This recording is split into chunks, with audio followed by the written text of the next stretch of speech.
तो जब पहली प्रेगनेंसी होती है तो ये पता नहीं चल पाता है कि ये मेरे पीरियड्स आ गए या ये इम्प्लांटेशन की ब्लीडिंग होती है। ऐसा जो दर्द होता है और ऐसा जो एंड, क्या ये इम्प्लांटेशन है या फिर ये पीरियड आने वाले हैं। कलर होता है वो हल्का सा ब्राउन होता है, हल्का सा लाल होता है और हमारे गर्भाशय में इन्फेक्शन की प्रॉब्लम हो सकती है। और इन्फेक्शन होने का मतलब है कि कैंसर का कारण भी बन जाता है बाद में। तो इसके बीच में आप थोड़ा सा डिफरेंस ऐसे समझ सकते हो कि अगर आपको प्रेगनेंसी हो गई है और अभी मान लो आपका इम्प्लांटेशन चल रहा है, तो उसी टाइम पे आपको हल्का सा, hey everyone, welcome back to the new video. Period आने से पहले ऐसे कौन से सिम्टम्स है या ऐसा कौन सा रास्ता है जिससे पता चल जाए कि इस महीने मुझे गर्भ धारण हो गया है। अगर आपने भी बेबी कंसीव करने के लिए इस महीने ट्राई किया है तो प्रेगनेंसी के पहले महीने में कुछ एक ऐसे सिम्टम्स होते हैं जिनके बारे में अगर आपको पता चले तो आप अपनी प्रेगनेंसी में अपना ध्यान और अपने बेबी का ध्यान बहुत अच्छे से रख सकते हो। प्रेगनेंसी के जो ये सिम्टम्स होते हैं इनके बारे में आपको पता आखिर क्यों होना चाहिए। देखो, जिस महीने आप कंसीव करते हो, अगर उस महीने होने वाले लक्षणों के बारे में आपको पता होगा तो प्रेगनेंसी का जो आगे का आपका टाइम है या जिस पीरियड के दौरान आप गुजर रहे हो अभी कंसीव करने के बाद, उसमें आप अपना ख्याल अच्छे से रख सकते हो ताकि आगे आने वाले टाइम में आपको ना कोई ब्लीडिंग की प्रॉब्लम हो ना कोई मिसकैरेज की प्रॉब्लम हो। आपको पता है प्रेगनेंसी के जो पहले 3 महीने होते हैं उसमें प्रेगनेंसी बहुत सेंसिटिव होती है। तो कुछ एक ऐसे लक्षणों के बारे में अगर हमें पहले पता चल जाए तो हम अपना ध्यान खुद रख सकते हैं, अपने बेबी का ध्यान भी खुद रख सकते हैं। तो ऐसे कौन से लक्षण हैं, आइए उनके बारे में बात करते हैं। प्रेग्नेंट होने के ना 2 तरह के लक्षण होते हैं। एक होते हैं परमानेंट लक्षण, दूसरे होते हैं टेम्पोरेरी लक्षण। परमानेंट जो सिम्टम्स होते हैं वो आपको पहले महीने से लेकर के 9 मंथ तक आगे कंटिन्यू रह सकते हैं, लेकिन जो टेम्पोररी सिम्टम्स होते हैं ये आपको शुरू के 2 से 3 महीने तक रहेंगे और उसके बाद ये धीरे धीरे ठीक हो जाते हैं। सिम्टम्स के बारे में बात करें इससे पहले आपको एक बात का पता होना बहुत ज़रूरी है कि हर एक जो प्रेग्नेंट लेडी होती है उसका शरीर अलग अलग होता है। अलग अलग क्यों होता है? क्योंकि हर एक के शरीर के अंदर बनने वाले हार्मोन्स अलग अलग होते हैं। किसी किसी लेडीज को वो प्रेगनेंसी जैसे ही कंसीव हुआ, गर्भधारण जैसे ही हुआ, उसके 7 दिन के बाद सिम्टम्स आने शुरू हो जाते हैं। किसी किसी को पूरी प्रेगनेंसी में पता ही नहीं चलता। तो सबसे पहले बात करते हैं प्रेगनेंसी के जो ये परमानेंट लक्षण हैं इनके बारे में। परमानेंट इसलिए क्योंकि ये पहले महीने में भी हो सकते हैं और प्रेगनेंसी के बीच के जो महीने होते हैं उसमें भी हो सकते हैं और लास्ट के ट्राइमेस्टर में भी आपको हो सकते हैं। इसमें पहले नंबर पे है बार बार आपको यूरिन पास करने का मन करना। मतलब आपका मन, अगर आप प्रेग्नेंट हैं तो आपको बार बार ऐसा फील होगा कि आपको प्रेशर जैसा आपको फील होगा कि आपको यूरिन पास करने जाना है। ये वाला जो सिम्टम है ये मैंने अपनी प्रेगनेंसी में फील किया है। जब मेरी पहली वाली प्रेगनेंसी थी, बार बार यूरिन पास करने का मन करता था तो मैं बहुत कंफ्यूज हो जाती थी, क्योंकि मुझे उस टाइम पे इतना पता नहीं था। तो मैं बहुत कंफ्यूज हो जाती थी कि मैंने इतना पानी तो नहीं पिया, ये बार बार मन ऐसे क्यों करता है कि अभी पेशाब करके आओ, बार बार जाना है। बार एक्चुअली होता क्या है, आपका जो गर्भाशय है और आपका जो ब्लैडर है, जहाँ पे मतलब जो पेशाब की थैली होती है, वो साथ साथ हैं। तो आपका जो यूट्रस है, आपका गर्भाशय है, वो ब्लैडर के ऊपर प्रेशर डालता है, जिसकी वजह से हमें ऐसा फील होता है कि हमें बार बार यूरिन पास करने जाना है। जैसे ही प्रेगनेंसी होती है वैसे ही हमारे शरीर में खून की मात्रा बढ़ने लग जाती है, क्योंकि अब खून हमारे बेबी को भी चाहिए, ब्लड की सप्लाई बेबी को भी होनी है।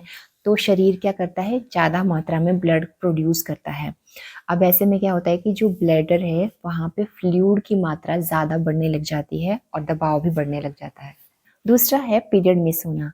पीरियड जब मिस हो जाते हैं, आपके दिन जब ऊपर हो जाते हैं, तो इट मीन्स कि आप प्रेग्नेंट हो। बट ऐसा हमेशा भी नहीं होता है कि अगर आपके पीरियड ऊपर हो गए हैं तो आप प्रेग्नेंट ही हो। कई बार लाइफ में स्ट्रेस होता है, तनाव होता है, तो उस वजह से भी हमारे हार्मोन्स जो है वो इम्बैलेंस हो जाते हैं, जिसकी वजह से पीरियड आगे पीछे हो जाते हैं। पर प्रेगनेंसी के लिए अगर आपने ट्राई किया और उस दौरान पीरियड आपके मिस हो गए हैं तो ये एक माना जा सकता है लक्षण कि अभी आपको प्रेगनेंसी हो गई है। इसी तरह से स्मेल का लगना, इसी तरह से उल्टी का होना, ये भी एक परमानेंट लक्षण में आ सकता है, क्योंकि किसी किसी को ना प्रेगनेंसी के स्टार्टिंग से ही उल्टियाँ स्टार्ट हो जाती है और पूरे 9 मंथ तक उनको उल्टियाँ रहती है। इसी तरह से स्मेल का भी रहता है, किसी किसी को पहले मंथ से ही स्मेल की प्रॉब्लम शुरू हो जाती है और मंथ के एंड तक, 9 मंथ के एंड तक उनको स्मेल की प्रॉब्लम हो जाती है। सो अभी बात करते हैं प्रेगनेंसी के जो टेम्पररी लक्षण हैं उनके बारे में, क्योंकि ये जो लक्षण होंगे ना, ये आपको प्रेगनेंसी के दूसरे तीसरे महीने तक ही रहेंगे, उसके बाद ये लक्षण आपके धीरे धीरे खत्म हो जाएंगे। तो इसमें सबसे पहले है हल्की सी ब्लीडिंग होना। जब आपको गर्भ धारण हो जाता है तो गर्भ धारण होने के 10 से 12 दिन के बाद आपको इम्प्लांटेशन होता है। मतलब स्पर्म और एग जब मिलते हैं तो फर्टिलाइजेशन होता है, एक भ्रूण बनता है। उसके बाद 10 मतलब फर्टिलाइजेशन के 10 से 12 दिन के बाद जो वो भ्रूण है वो आपकी फेलोपियन ट्यूब से जाकर के यूट्रस की दीवार में जाकर के चिपक जाता है।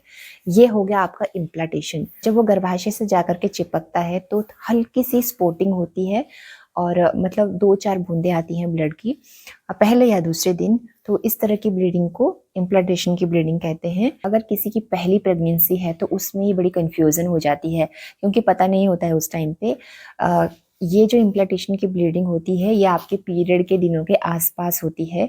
तो जब पहली प्रेगनेंसी होती है तो ये पता नहीं चल पाता है कि ये मेरे पीरियड्स आ गए या ये इम्प्लांटेशन की ब्लीडिंग होती है। लेकिन अगर आपको 1-2 दिन हल्का फुल्का स्पॉट हो रहा हो तो हो सकता है ये आपकी इम्प्लांटेशन की ब्लीडिंग है। और पीरियड्स की ब्लीडिंग आपको पता ही है, वो एक अलग फ्लो होता है उसका। इम्प्लांटेशन की जो ब्लीडिंग होती है उसका जो कलर होता है वो हल्का सा ब्राउन होता है, हल्का सा लाल होता है और आपको 1 या 2 दिन तक ये हल्की-फुल्की स्पॉटिंग टाइप ही रहेगी। लेकिन पीरियड जो होते हैं वो आपके पहले थोड़े स्टार्ट होंगे, फिर एक फ्लो बनता है उसका। नेक्स्ट है पेट के निचले हिस्से में दर्द या ऐंठन जैसा फील होना। पेट के निचले हिस्से में जब थोड़ा दर्द और ऐंठन जैसा फील होता है तब अक्सर ये कन्फ्यूज़न हो जाती है कि ऐसा जो दर्द होता है और ऐसा जो ऐंठन जैसी होती है ये तो पीरियड के जब दर्द होती है उसके आसपास भी होता है, तो क्या ये इम्प्लांटेशन है या फिर ये पीरियड आने वाले हैं? तो इसके बीच में आप थोड़ा सा डिफरेंस ऐसे समझ सकते हो कि अगर आपको प्रेगनेंसी हो गई है और अभी मान लो आपका इम्प्लांटेशन चल रहा है तो उसी टाइम पे आपको हल्का सा चुभन जैसा फील होगा, हल्के से क्रैम्प जैसे होंगे और उसके साथ आपको स्पॉटिंग होगी। अब ये ज़रूरी भी नहीं है कि हल्का सा क्रैम्प हो रहा है या चुभन जैसा हो रहा है तो स्पॉटिंग होनी ही है, किसी-किसी को स्पॉटिंग नहीं भी होती है। लेकिन जब इम्प्लांटेशन हो रही है उसी दौरान ये चुभन जैसा और ये क्रैम्प जैसे होते हैं और उसके साथ हल्की-फुल्की स्पॉटिंग होती है। और पर्सनल एक्सपीरियंस बताऊँ तो ऐसा लगता है मतलब उस दौरान जैसे नसों में से खून जैसे कोई वापस को खींच रहा हो, इतना खिंचाव जैसा फील होता था। और जो पीरियड की जो दर्द होती है वो आपको अगर पेट के निचले हिस्से में दर्द होती है या ऐंठन जैसा होता है, ये आपको पीरियड आने से 3-4 दिन पहले से ही हल्का-हल्का शुरू हो जाता है। नेक्स्ट है बॉडी टेम्परेचर। जब आपको ओव्यूलेशन होता है तो आपकी बॉडी का टेम्परेचर धीरे-धीरे बढ़ता है और जब ओव्यूलेशन का पीरियड आपका ख़त्म हो जाता है तो ये टेम्परेचर जो होता है थोड़ा-सा कम हो जाता है, मतलब धीरे-धीरे कम होना स्टार्ट हो जाता है। लेकिन अगर आप प्रेग्नेंट हैं तो बॉडी का टेम्परेचर अब ये धीरे-धीरे कम नहीं होगा, ये थोड़ा-सा बढ़ा हुआ ही रहेगा। ये बहुत ही मामूली सा टेम्परेचर होता है। नेक्स्ट है व्हाइट डिस्चार्ज। व्हाइट जो डिस्चार्ज होता है, सफ़ेद जैसा चिकना जो पदार्थ निकलता है हमारे शरीर से, ये बहुत यूज़फुल भी है, लेकिन अगर ये ज़रूरत से ज़्यादा निकले तो ये एक बीमारी भी बन सकता है। ल्यूकोरिया एक बीमारी होती है, उसका कारण भी हो सकता है। व्हाइट डिस्चार्ज प्रेगनेंसी में ज़्यादा क्यों होता है? व्हाइट डिस्चार्ज की प्रॉब्लम बहुत सारी लेडीज़ को होती है, चाहे वो प्रेगनेंसी में हैं, चाहे वो प्रेगनेंसी में नहीं हैं। प्रेगनेंसी में एस्ट्रोजन नाम का एक हार्मोन होता है जो ज़्यादा बनने लगता है हमारे शरीर में, जिसकी वजह से ये वाइट डिस्चार्ज होता है। प्रेगनेंसी के पहले कुछ हफ्तों में ये वाइट डिस्चार्ज हमारे सर्विक्स के एरिया से होके आता है और वेजाइना के थ्रू बाहर निकल जाता है। और प्रेगनेंसी के दौरान हमारा जो सर्विक्स का दीवार है और वेजाइना की जो दीवार है वो थोड़ी सी नरम हो जाती है।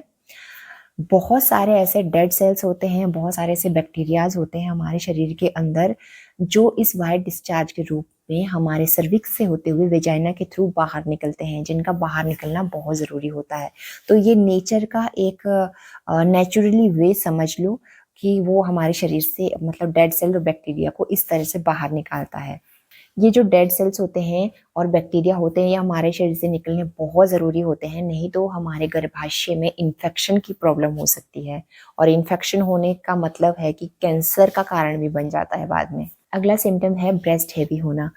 पीरियड आने के कुछ सप्ताह पहले आपकी जो ब्रेस्ट है वो आपको थोड़ी-सी ना हैवी फ़ील होगी। आपके ब्रेस्ट के जो निप्पल हैं उनमें हल्का पेन आपको फ़ील हो सकता है। उनका जो कलर है वो थोड़ा-थोड़ा चेंज होना स्टार्ट हो जाता है, मतलब ब्राउन से थोड़ा-थोड़ा ब्लैक होना शुरू हो जाता है। ये जो कलर चेंज है ये धीरे-धीरे प्रेगनेंसी जब आपकी बढ़ती है 9 मंथ तक जाती है, ये बिल्कुल डार्क हो जाता है। लेकिन शुरू में थोड़ा-थोड़ा सिम्पटम आपको दिखने शुरू हो जाते हैं। अगला सिम्पटम है थकान। थकान वाला जो सिम्पटम है ना, ये तो गर्भ धारण होने के 1 सप्ताह बाद ही शुरू हो जाता है। एक्चुअली हमारी बॉडी में जब प्रेगनेंसी हो जाती है तो हमारी बॉडी में प्रोजेस्टेरोन नाम का एक हार्मोन होता है जो बढ़ने लगता है। तो इसके बढ़ने के कारण क्या होता है कि हमें थकान फील होती है, इससे हमें नींद भी बहुत ज़्यादा आती है। तो गर्भ धारण अगर हो गया है तो पीरियड आने से पहले ये चक्कर का आना, थकान होना कहीं न कहीं प्रेगनेंसी की ओर इशारा करता है। कई बार ऐसा भी होता है कि हमारे मुँह का स्वाद जो है वो बिल्कुल चेंज हो जाता है। पानी इवन हम पीते हैं तो पानी का स्वाद भी कड़वा हो जाता है। वैसे ये जो पानी के स्वाद का जो ये सिम्पटम है ये प्रेगनेंसी के दूसरे महीने से स्टार्ट होता है, लेकिन किसी-किसी को ये पहले भी फ़ील हो जाता है। तो ये सारे आपके शुरुआती प्रेगनेंसी के लक्षण हैं। अब मैंने पहले भी बताया था कि ये लक्षण किसी-किसी लेडीज़ को फ़ील हो सकते हैं, किसी-किसी को इनमें से कुछ भी फ़ील नहीं होगा। सेकंड या थर्ड मंथ में आगे जा कर के उनको सिम्पटम्स ऐसे-ऐसे मतलब वॉमिट होना, मॉर्निंग सिकनेस इस तरह के आगे सेकंड थर्ड मंथ में फ़ील होंगे। मैं अपना एक पर्सनल अगर आपको एक्सपीरियंस बताऊँ तो जैसे हम सुबह सो कर के उठते हैं, मतलब अभी लेटे हुए हैं और नींद नहीं खुली है अभी, अब नींद में ही हैं, तो कई बार ऐसा फ़ील होता था जैसे जो हमारा गर्भाशय है उसकी जो मांसपेशियाँ हैं उसमें बहुत खिंचाव जैसा फ़ील होता था सुबह-सुबह के टाइम। लेकिन ये मैंने नोट किया है जैसे हम सीधे लेटे होते हैं ना, उस टाइम पे ये ज़्यादा फ़ील होता है। कई बार हमें नींद आ रही होती है, पता नहीं चलता लेफ्ट साइड को लेटे हैं, राइट को लेटे हैं, सीधे लेटे हैं, लेकिन हल्का ना वो खिंचाव जैसे मैंने बहुत फ़ील किया है अपने शुरुआती दिनों में। तो आप भी कमेंट सेक्शन में बताना कि आपको इस तरह का कोई सिम्पटम होता है या नहीं होता है। तो किसी भी तरह का अगर आपको ज़्यादा कोई प्रॉब्लम हो रही हो तो आप अपने डॉक्टर से चेक करवाओ, और ब्लीडिंग की अगर प्रॉब्लम है तो उसको बिल्कुल भी मिस मत करना, चेक करवाना ज़रूर है, चाहे वो हल्की-फुल्की स्पॉटिंग हो या पूरी आपको ब्लीडिंग ही हो रही हो। आप अपने डॉक्टर को ज़रूर टाइम से चेक करवाओ। तो ये सारे थे प्रेगनेंसी के सिम्पटम्स। तो अगर आपने इस महीने प्रेगनेंसी के लिए ट्राई किया है और आपको इनमें से कोई 1-2 भी सिम्पटम हो रहे हों, तो अपना आप बहुत अच्छे से ख्याल रखना। अगर वीडियो पसंद आई हो, वीडियो को लाइक करना, चैनल को सब्सक्राइब करना। हाँ, मिलती हूँ मैं आपको नेक्स्ट इन्फॉर्मेटिव वीडियो के साथ, तब तक के लिए नमस्कार।